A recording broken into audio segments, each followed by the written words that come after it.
Welcome to The World According to Mike Graham with me, Kevin O'Sullivan. Confused? You will be. Coming up tonight, I'll be making one lucky person Prime Minister for the week. But first, it's time for my deep dive into the rise and fall of Question Time.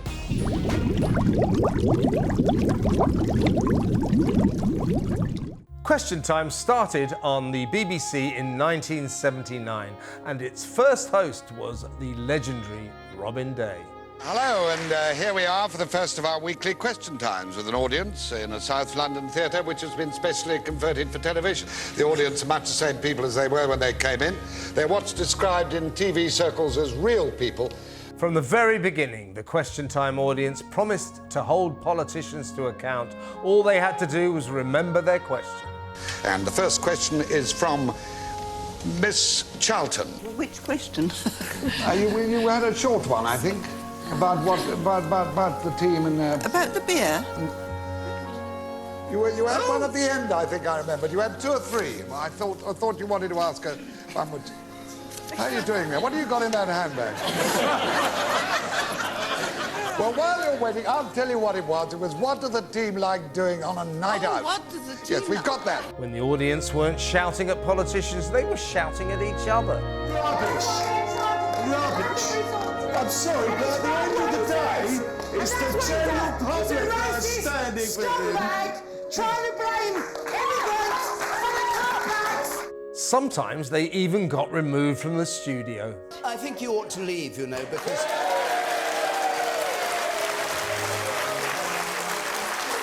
Fast forward to 2023 and Question Time is in trouble again after Fiona Bruce referred to an audience member as, quotes, a black guy.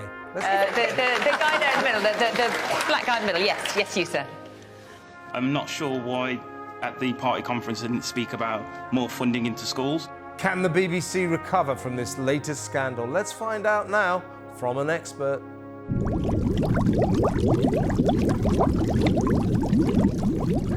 Well, now it's time to talk to an expert on all things television. He is, of course, the brilliant TV critic of The Sun, my old mate, Ali Ross. Hi, Ali. Good evening, Kevin. So, how are you? I'm okay. Fiona Bruce, maybe not so much. Extraordinary that there she was pointing out some guy in the audience in a sea of white faces. She said the black guy. And she had to apologise for that. What's she supposed to call him? The white guy? Yeah, it would have been awful if she hadn't. All she did was describe this guy, and in BBC land, on Planet BBC, you have to apologise because she described him as what he is, a black guy. She was just that day's target. And it moves on so quickly because no one is offended by that at all. Has she been a success as host of Question Time? It seems to me she's presided over inexorable decline. It had its day in the 70s and early 80s. And it was the only venue on television where real crazies would meet. You'd look at these people in the audience and think, I don't come across these people in the course of my life. They're obsessed with this subject of politics, and they've got an opinion that's never going to change. Nothing that is said here, however true, however contrary to what they believe, is going to change their minds because they are off their rocker. They are complete whacknuts. And then, lo and behold, the new century arrives and there is somewhere else for them to play, and it's called the internet. And all this crazy stuff that they believe, they can just churn it out whenever they like. So they don't actually need Question Time anymore. Interesting. And it was never questions that they had. It was just statements of what they believed, however mad. Yeah. And it was out of kilter with the rest of the country that probably wasn't that interested in politics, certainly not to the extent that these whacknuts were. In those days, you know, we're talking about the noughties, probably something like that. I used to look at it to see if there was anyone on it that I knew, because they have media people, you know, personally knew. Now I look at the lineup. You are a friend of the stars. I'm a friend of the stars. I know so many famous people. Well, many of them Hollywood stars, because I used to live in Los Angeles. You did. But now I look at the lineup on Question Time, not to see if there's anyone I personally know, but to see if there's anyone I've even heard of. But I watched Question Time from the probably, I think, the early 80s onwards, and those days there were political giants appearing on it. Yeah. You could have Enoch Powell, Tony Benn, Dennis Healy would all want to be on Question Time because it had a huge audience. Yep. And when it was announced who was appearing at the end of the show, you'd hear a gasp. It's like, wow, they are significant people with a hinterland, proper politicians, whether you agreed with them or not. And now, as you say, you turn it on and, well, I think I've seen one of them on a game show. Yeah. And the audience, I don't know who picks the audience, but they're all communists every single time. You know, so if you say, you know, well, we're the Tory party, and we say, well, the people of this country did vote to leave the European. We should rejoin. Hooray! You know, it's so obvious. They need to get the audience more balanced, don't you think? I think what should have killed Question, and it's a show I hate for all the reasons I stated. I really detest Question Time, and I detest the audience generally. And what should have killed it off was the episode they had 2 days after 9/11, and had a former American envoy as one of the guests, and you just had this rent-a-mob of left-wing radicals who said it was America's fault what had happened, and repeatedly, to the point. I think it was after it came off air, the American envoy was in tears, with every right. It was one of the most disgusting episodes in the history of British television. What's the future for Question Time? The graveyard. As the quality of our politicians descends, so will the show. Thank you very much, Ali Ross. That was my deep dive into Question Time.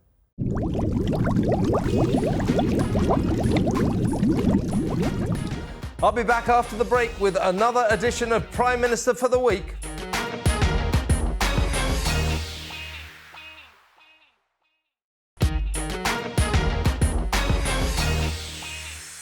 Welcome back to The World According to Mike Graham with me, Kevin O'Sullivan. I have no idea what I'm doing here either. Now it's time for Prime Minister for the Week.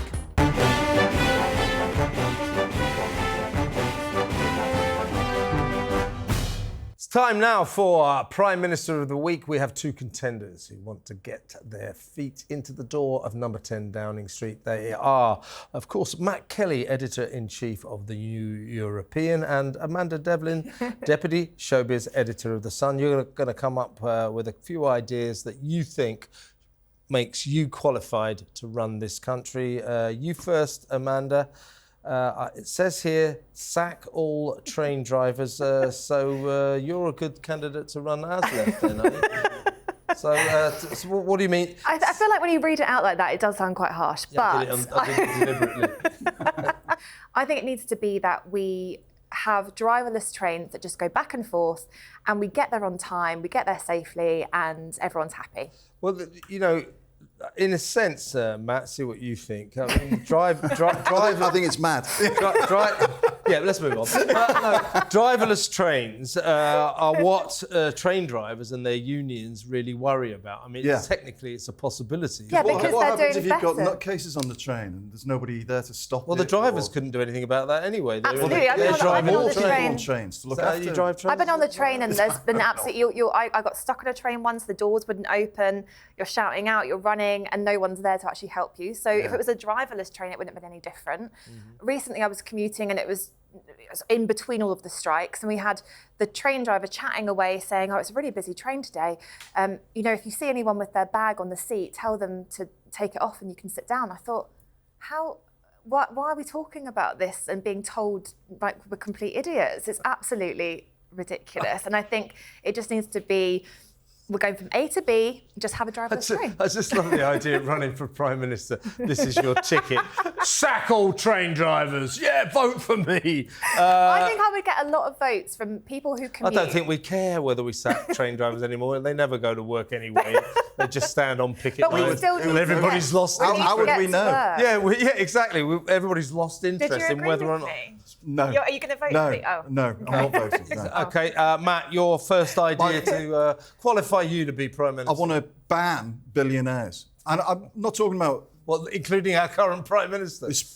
Yes, no, 100%. But the concept is, and it's not an original idea, I read it somewhere, but I think it is absolutely brilliant, is once you make £1 billion, right, every pound you make after that goes to the state. And what happens is we name a new hospital after you.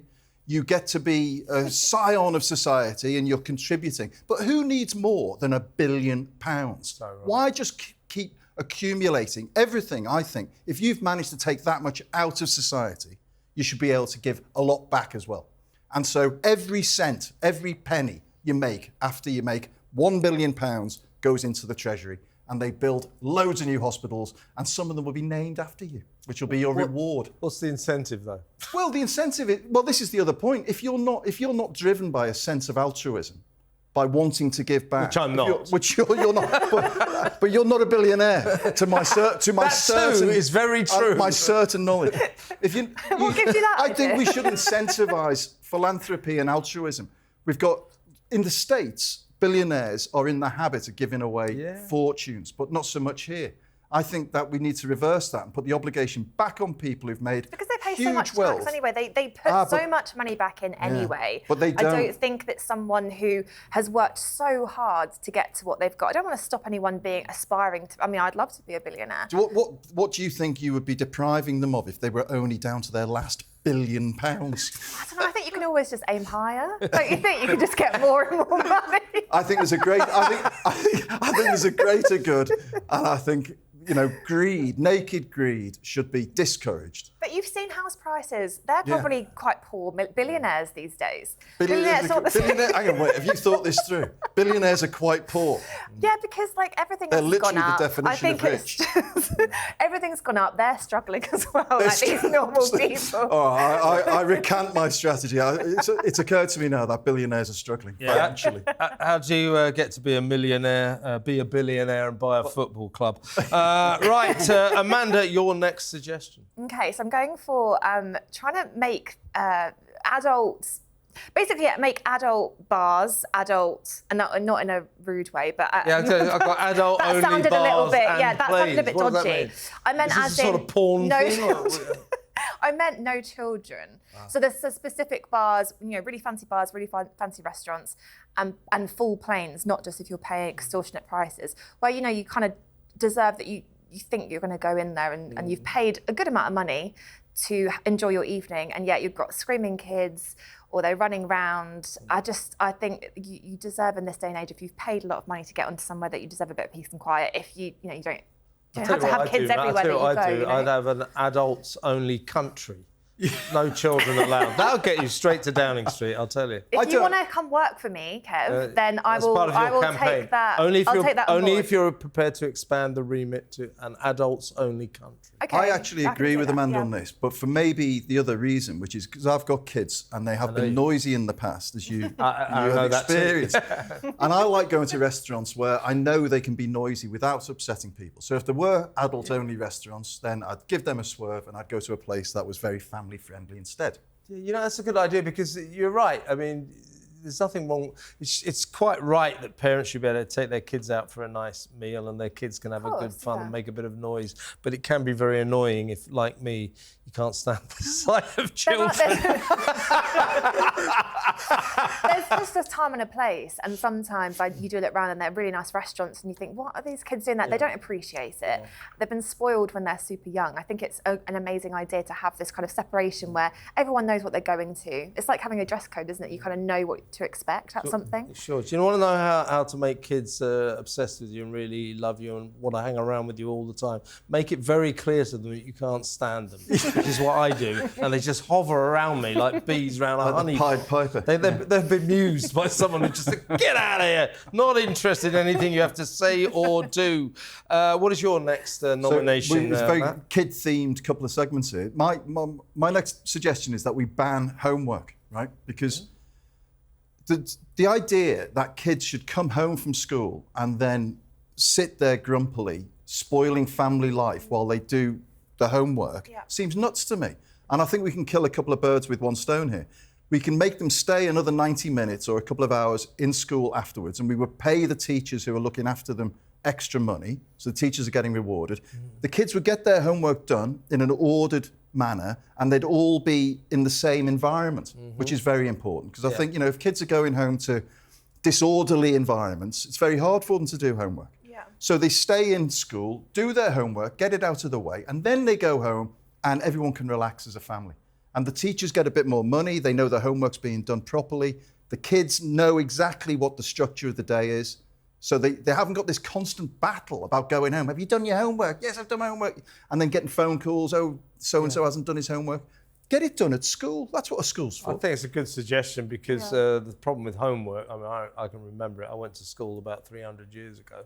And it's that kids who are coming home all sort of depressed because they've got to do this task. Yeah. And the difficulty, the problem with homework is all kids have to do it in a different environment. Exactly. So some kids live in places that it's really difficult for them to do. Others live in mansions and it's easy. So that's just not fair. Funnily enough, uncharacteristically for you, Matt, I think you're on the money there. Amanda, what's your next one?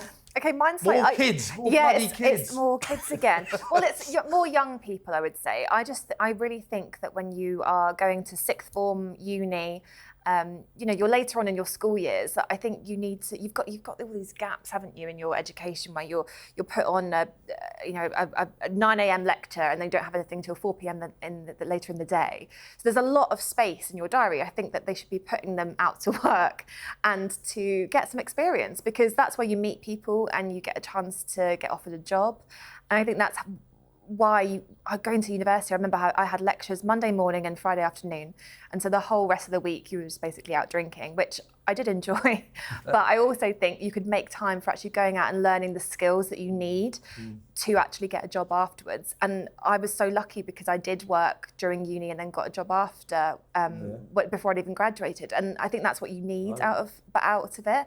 You need to have somewhere that you've got a place to go. You're learning adult life. You have to get up at a certain time. You've got to follow orders. Understand all of that kind of understand what it's about. Is. That is a problem because they don't, do they? Not just going to lectures and rocking up hungover. I think it's a brilliant idea. And I think it also touches on this idea, this obsession of ours with getting a degree, you know, an academic degree. Yeah, I could agree when with that. What the world needs is a mix of skills, you know, it needs vocational Have you got a degree, talent. Mark? I haven't got a degree. I didn't go to university. I went to work experience and worked my way up in newspaper land and did all right. You should have gone to university. You'd have been cleverer. I would have been much cleverer. I would have been able to think better. I don't know why I called you Mark then. I did think... Have you got a degree, Mark? Who's Mark? Who's Mark? I was looking there. I've known him for about 30 years. They called him by the wrong name. Mark, what's your next one? My next one. What is my next? Oh, yeah. So, right. I'm speaking from bitter personal experience as somebody who collects parking fines like people used to collect stamps. Yeah. Right. 65 quid for a parking fine in my borough, and I think that's fairly standard. I know your borough. It's an absolute outrage, and it's become a business for councils, right? So my policy will be to set a cap on parking fines. I don't want to come over all Rishi Sunak and I'm on the side of motorists, because generally I think, you know, there's a lot that needs to be improved. But parking fines, 25 quid cap, but if you're caught littering, instant £100 on the spot fine, I think. And the parking wardens should go around in pairs and look out for people littering as well, video them, drag them to a cash point machine and extract the fine from them there and then. Because littering, I think, is one of the most heinous crimes you can commit. Well, it's not technically, is it? But I know what you mean. It isn't. It's not up there with rape and murder, is it? No, but it's endemic. Life imprisonment. Bring back the birches. That's why our prisons are full at the moment. No, but honestly, I saw two guys walking out of a newsagent the other day with a packet of fags, and they were just tossing, you know, the detritus you get, tossing it on the street. And I said to him, I picked it up and said, here, mate, I'll pick that up for you and put it in the bin. And he went, what do you work for, the bloody council? And I thought, you cheeky so-and-so. You know, it's like the attitude. Did you see that copper? Did you see that copper? Was it last week? Yes. Before? The one in the Thames Valley who chucked his sandwich out and that guy gave him hell. Yeah. That copper should have been fined, if you ask me. He should. But as you say, heavily, Matt. Your next idea, please, Amanda. Okay, so we all love going out for dinner if we can afford it, and you know, times are tough at the moment. What? I thought you were a billionaire. Is that not true? That's not true. No, I've been banned. I was, but he's got a hospital named after him now. Yeah, no money. Isn't that great? But you should try the Kevin O'Sullivan ward. It's amazing. Right, ban service charges. What do you mean by this? Hospital canteen. Yeah, I think if you're lucky enough to be able to go out and have dinner out in a restaurant, you know, it's expensive enough, right? And they're now whacking on service charge, which is really expensive onto your bill. And they're putting it on when you, and I just always think, most of the time, our service isn't, and this is not going to get me votes, but sometimes in our country, there's not that great service that you expect and that you get when you're abroad. When you're abroad, it's like they absolutely love their job. It's a career. They love taking care of you. Sometimes I go to the bar and I ask for a drink. To France. And they sometimes I go to the bar here and they'll say, "Can I get a drink?" And it's like, "Oh, yes." I'm like, I'm gonna pay for it, you know. And I think there just needs to be that. I don't think that service charge is a bad idea. Don't have that awkward moment where actually, if you've had a really bad dinner, that you've got to have that awkward moment of asking. Well, here's what I do. I don't care whether the bill? service is terrible or not. I'm chronically middle what class. You just play. I You always just give pay them it. like 25% or something. But you've lived in the States where it becomes natural. You're right. You're right. But it's a lot of money to ask when you've had a really bad time. And I think it's not Well, fair you for people who can don't technically speak say, out. "I won't pay the but service people charge." it's hard for them to speak out. You know, Becomes people a will be bit shy. Okay, And it I is a agree. bit All right, awkward, maybe isn't it? Yeah. ban service charges. That's your suggestion.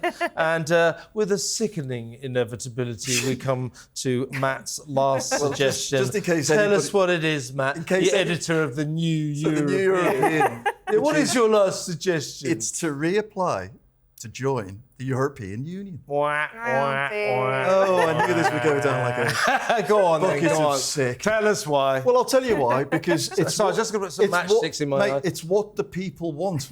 Ah, It's what rubbish. the people That is want. absolute rubbish. It's maybe not what your readers or Because your you've seen viewers the want biased entirely. polls, right? I've seen the polls The biased done by polls. YouGov, by reputable companies. YouGov. 60%. YouGov, a reputable polling organisation. Absolutely, as owned long by as you a want a Tory, left-wing former Tory conclusion. minister.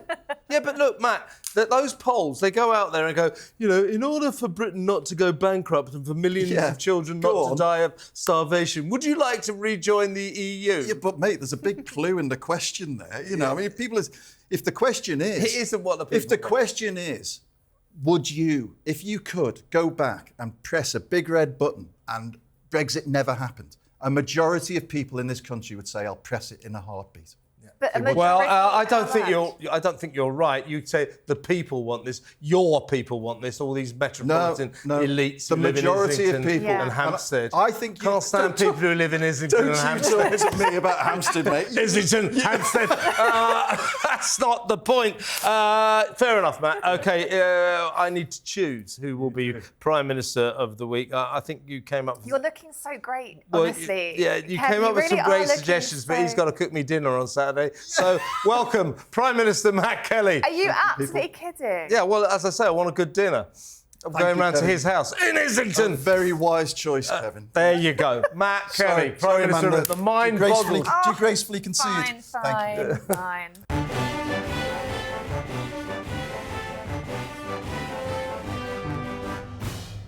That's all we have time for on The World According to Kevin O'Sullivan. Stay tuned for Friday Night with Nadine Dorris.